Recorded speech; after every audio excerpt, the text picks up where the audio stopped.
Welcome to Online Yoga School.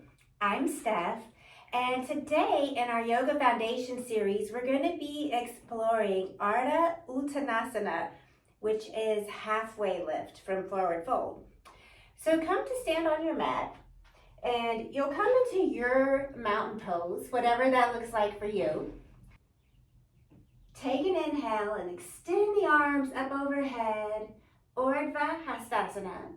And as you exhale, begin to fold forward. Put a little bend in the knees. And then on an inhale, lift the spine halfway. Imagine that you could get the spine parallel with the earth. And we're going to pause here and start talking about our options.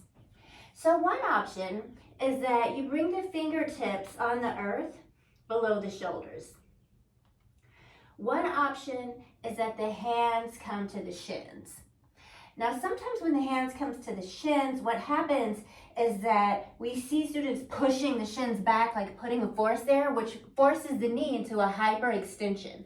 And we don't want that. So you could cue to bring the hands onto the sides of the calves, if that's better. Or you could use blocks here. And the hands could come onto blocks underneath the shoulders. So how do we know which is right? Well, what you want to do in this space, you want to get a lot of extension. So the knees may have a slight bend, or you may work the legs towards straight. But either way, you want to be able to find some space throughout the chest.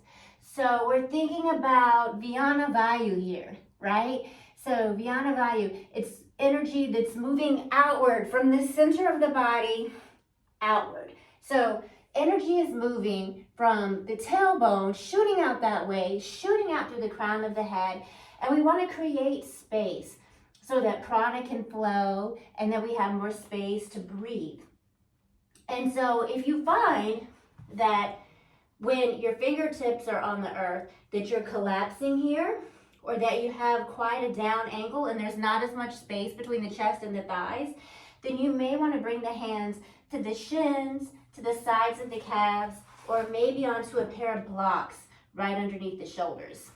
And once you get there, send your attention down to your foundation. Maybe rock back and forth a little bit, shifting the weight in the feet.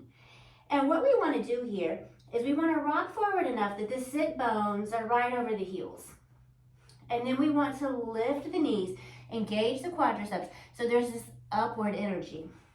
Draw the belly in and up, lift the navel, lift the ribs, extend the heart forward, broaden the shoulders across the back, spiral the inner thighs towards the back of the space, and keep the collarbone spreading wide.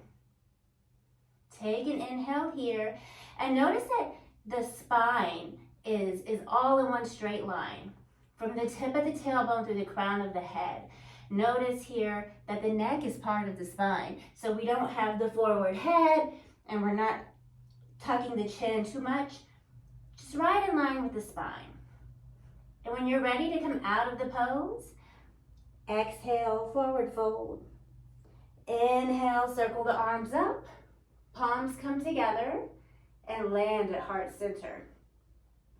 And so sometimes what happens when we're teaching this pose or even practicing this pose is that we see that it just becomes like almost habitual for students, that from the forward fold, they lift halfway and there's really no energy with it. It's just like a little bit of a lift that sort of comes from the waist area, and that's not what we want.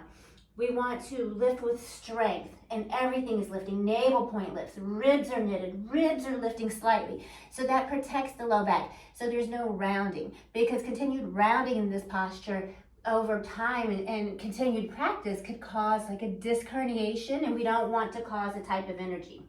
So as we lift with intention, we lift with strength, and we find length in the spine. We find that space.